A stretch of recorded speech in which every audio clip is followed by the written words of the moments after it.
This is the Bush Whisperer coming at you from the most beautiful Water's Edge beach right next to the penguin sanctuary. The sea is rough, skies clear, waiting for the sunrise. The dawn has just been spectacular up till now. I thought to stand and wait for the sunrise while sharing a few ideas. What I want to talk about is an expansion upon the breathing principle. So let's dive into this. Let's deep dive. I won't be diving too deep. And if you don't mind, I'm going to be walking around, trying to get into a good spot where I'm out of the wind, but still able to observe and enjoy the beauty of the dawn. I find it so inspiring. And inspiration is going to be one of the parts of the things we're going to consider here. It's no accident that the word inspiration and inspiring, and to inspire breath and expire breath, are very closely connected words. I like to think of fire and water when I consider these matters closely. How it is that fire is always breathing in. Fire is always breathing in. It's always sucking in air. The principle of fire. It's inspiring, constantly inspiring. To consider water for a moment. Water's always breathing out. When you churn water, it causes reactions for certain gases to be lost, and other gases dissolve into the water, but it actually breathes out gases. It's quite an interesting concept. This is where 70 to 80% of all of our oxygen on Earth comes from. For in the daytime, the phytoplankton is breathing out oxygen, and at night it's breathing out CO2. Obviously we know this. It's got to do with the polarization of the sun, which is the channel of all prana and all chi and shen, if you would, into this physical manifestation. Those birds are beautiful. So when we're considering meditation, we need to consider the in-breath and the out-breath. And a great way to really focus on one's meditation is to focus on the heat and the coolness within our consciousness, the heat and the coolness within our body. The principle of inspiration, how fire is always breathing in. To understand this principle is to consider a fire. Make a fire, observe the fire, watch it.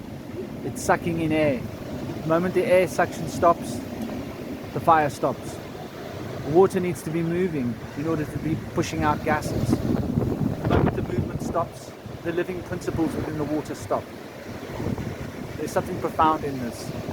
But within the water there has to be fire happening within the bodies of the beings that maintain body heat in order to have metabolic reactions. This is interesting to consider in itself. So when we're in a deep state of meditation, one will notice that the in-breath and the out-breath might almost get to the point where they're happening simultaneously. This is a very deep trance to be in. It's not something that will happen in a hurry. And it's something that when it happens, it might almost be confusing, almost scary to an extent, because we notice it feels like we're not breathing, but we're breathing very slowly. But there's a sort of almost double breathing that those that play didgeridoo would understand well. Josh, I'm busy. Not now. Put it on the floor. Thank you, my darling. It's beautiful, shell. Okay, let me hold it. I'll collect it.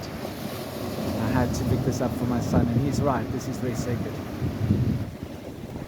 There's something special about listening to the sound of the waves, listening to the sound of nature in a shell. The inner ear is able to project its sound into the shell. Om Shanti, Shanti, Shanti. Sometimes it's important to stop and pay attention to what's going on around us. The little eyes of the beautiful children can always see the things that are important and bring them to our attention.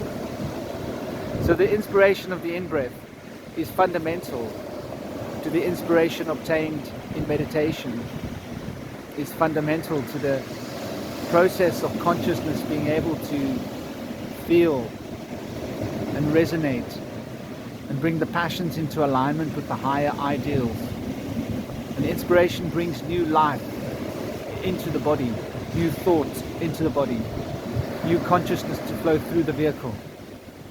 It's as important as the expiration, the element of water. is when water churns, it breathes out. When it breathes out, it's a continually out-breathing mechanism. Observe the sea. It's constantly giving off gases. Constantly giving off. That's what you become aware of. Yes, the fire has to breathe out, but it doesn't breathe out. It burns out. And yes, the water has to breathe in, but it doesn't breathe in.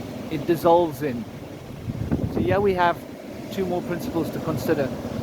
Dissolution, dissolving, the element of water, and the element of fire, destruction. So dissolving is one form of destruction, you could say. And the principle of burning is another form of destruction. And these are both mechanisms of entropy. So when we consider water, its in-breath is entropic. Here's something to take into account. And its out-breath is productive for the life. And when we look at fire, its out-breath is entropic. And its in-breath is productive for the life. This is why the in-breath of the human being is considered as the element of fire. This is why the out-breath of the human being is considered as the element of water.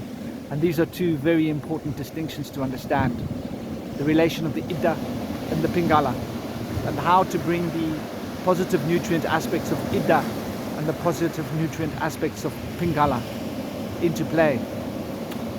Well, we can consider Pingala in its most natural way to be the elements of thought. The elements of thought are really those little boxes or containers that contain the passion of emotion. The passion of emotion and thought are both polar. They both have destructive aspects and constructive aspects. And to bring the constructive aspects of the positive and the negative together is to produce life, harmony.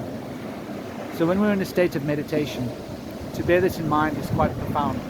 It's quite important, really, if one wants to progress in one's meditation. It's not a conscious thinking process. It's about contemplating while you're contemplating. And then when you're breathing, just breathing. But in the back of the mind, the symbol of breath becomes a powerful symbol that can align the consciousness with the polarization of being and open the heart to the polarities of being, so that the heart can experience, oh wow, it's beautiful. I'm going to try and share this with you and see if you can get a snapshot of what's going on. I don't know how well this camera will pick it up, but it's magnificent. Sometimes you just got to stop, look, take it all in, become inspired. For what I'm sharing here, you could say, is the element of water. I'm breathing out through my words what I see as the most productive thoughts. And I'm taking in through my senses what I see as the most productive sensory stimulation in order to empower my emotional field with the inspiration that it requires in order for the contemplation to become effective, that the expression thereof can be useful and productive to other people and to myself in this process, where I get to hear myself think, get to hear myself talk. This is unprescribed, this is unplanned. I get to the beach and I look at the beach and I notice how the sea is breathing out so much today. And I think, wow, there's a good topic to discuss. This is why the shaman is always embedded within the sphere of nature. For to come and stand on the beach and observe the beach on a rough day is to realize exactly what is going on with the sea, is to observe it closely, to observe the animals, and to notice that there's an interplay of consciousness touching matter, and that the consciousness is giving, downloading, and that the matter is uploading. And the astral download and the etheric upload are always part of the cosmic dance of life and existence. And so when we are practicing our meditation, to follow the breath is the most profound thing that one can do. Hansa, Paramhansa. Hansa surrounds all. Param means the parameter, means all things considered, all part of the integrity, the unity that expresses diversity.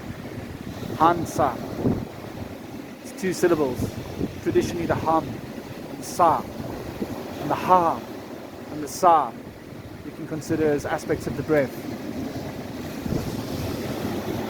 Sa is breathing in and it's breathing out. Sa, ha. And so you'll hear the word Saha, Sahaja Yoga. This is about mastering the breath and understanding the principles of the universe as it's expressed through the breath. This is very much a part of the shamanic path. The shaman is very in tune with nature, and nature is always breathing. If you've observed in a trance state, rocks are breathing. It's something to observe the way rocks breathe. It's something to observe the way all things in nature breathe. You could observe a grain of sand in a state of trance, and you'll notice that grain of sand is breathing.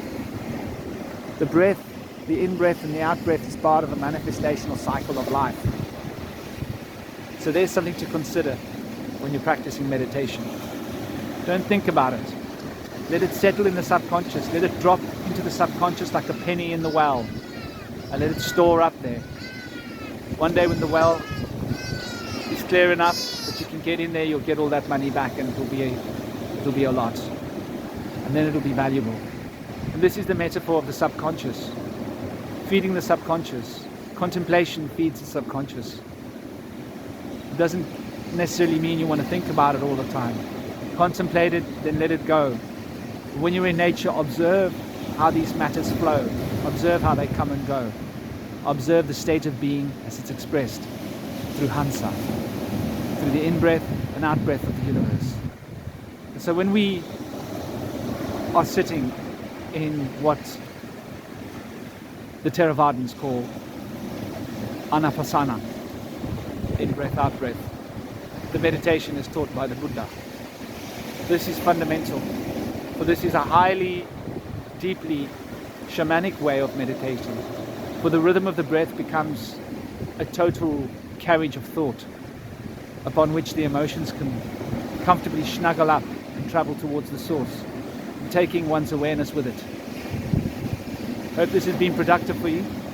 I hope you take this into your contemplative space, and that it's able to improve and increase the value of your meditation. This is the Bush Whisperer, sharing the most beautiful world and one of the most beautiful shells with you. Have an absolutely gorgeous day. Om Shanti Shanti Shanti Shanti. Mahesh Mahendra Jai Om Tat Sat. Jai Guru Deva Lakabam Shiva. Shiva Shambho. Shambho Shanti. Om Shanti Shanti Shanti. And this is the most beautiful beach, Water's Edge Beach, right next to the Penguin Sanctuary, the southern tip of Africa. Don't forget to subscribe.